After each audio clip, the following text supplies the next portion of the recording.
ओम नमः शिवाय। प्यारे भक्तगणों, आज आपको सुनाएंगे शिव पार्वती के बीच वार्तालाप का एक बहुत ही रोचक किस्सा है।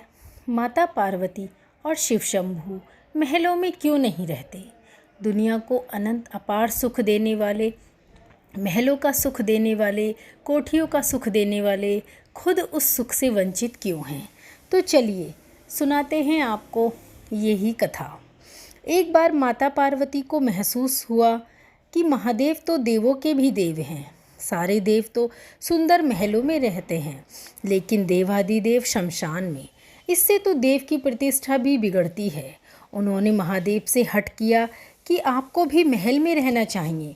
आपका महल तो इंद्र के महल से भी उत्तम और भव्य होना चाहिए। उन्होंने जिद पकड़ ली कि अब ऐसा महल चाहिए जो तीनों लोकों में कहीं देखा न गया हो। महादेव ने समझाया, हम तो ठहरे योगी, महल में तो चैन ही नहीं मिलेगा हमें। महल में रहने के बड़े ही नियम और विधान हैं। मस्त मौला ओघड़ों के लिए महल उचित नहीं है। परंतु माँ जगतजननी नहीं मानी और वो अपनी हट पर अड़ी रहीं। देवी का तर्क, वह तर्क अपनी जगह पर कायम था कि देव यदि महल में रहते हैं तो महादेव क्यों शमशान में और बर्फ की चट्टानों में? महादेव को झुकना पड़ा। उन्होंने विश्वकर्मा जी को बुलाया। उन्होंने ऐसा महल बनाने को कहा जिसकी सुंदरता की बराबरी का महल त्रिभुवन में कहीं ना हो। वह न तो धरती पर हो और न ही जल में हो। विश्वकर्मा जी जगह की खोज करने लगे। उन्हें एक ऐसी जगह दिखी जो चारों ओर से पानी से ढकी हुई थी। बीच में 3 सुंदर पहाड़ दिख रहे थे। उस पहाड़ पर तरह तरह के फूल और वनस्पति थे। यह लंका थी। विश्वकर्मा जी माता पार्वती को उस बारे में बताने लगे तो माँ जगतजननी प्रसन्न हो गईं और एक विशाल नगर के ही निर्माण का आदेश दे दिया।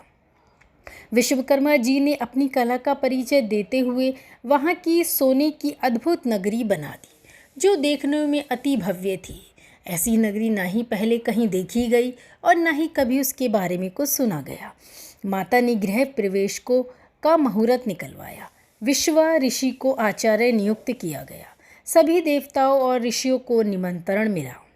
जिसने भी महल को देखा उसकी प्रशंसा करते हुए वह थका नहीं। गृह प्रवेश के बाद महादेव ने आचार्य से दक्षिणा मांगने को कहा। महादेव की माया से विश्व का मन उस नगरी पर ललचा गया। इसलिए उन्होंने महादेव से दक्षिणा के रूप में वो लंका ही मांग ली। महादेव ने विश्वा को लंकापुरी दान कर दी। पार्वती जी को विश्वा की इस धृष्टता पर बड़ा ही क्रोध आया। उन्होंने क्रोध में आकर उन्हें श्राप दे दिया। कहा, तूने महादेव की सलहता का लाभ उठाकर मेरे प्रिय महल को हड़प लिया है विश्वा। मेरे मन में क्रोध की अग्नि धधक रही है। महादेव का ही अंश एक दिन इस महल को जलाकर कोयला कर देगा और कर देगा सर्वनाश, और उसके साथ ही तुम्हारे कुल का विनाश भी आरंभ हो जाएगा। कथा श्रुति के अनुसार विश्वा से वह पुरी पुत्र कुबेर को मिली, लेकिन रावण ने कुबेर को निकालकर लंका को हड़प लिया।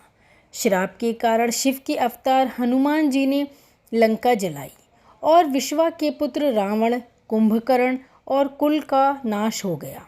श्री राम की शरण में होने के कारण विभीषण बच गए।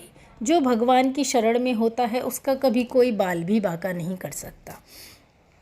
तो ये थी शिव पार्वती महलों में क्यों नहीं रहती। दुनिया को सब कुछ देने वाले खुद शमशान और कैलाश पर क्यों रहते हैं। तो दोस्तों, कैसी लगी ये कथा अच्छी लगी हो तो इस कथा को लाइक अवश्य कीजिए और हमारे चैनल पर जुड़े रहिए। हमारे चैनल को सब्सक्राइब कीजिए। ऐसे ही और नई नई कहानी कथाओं के लिए हम बार बार मिलते रहेंगे। धन्यवाद दोस्तों। माँ जगतजननी और भोले बाबा का आशीर्वाद आप सभी पर हमेशा बना रहे।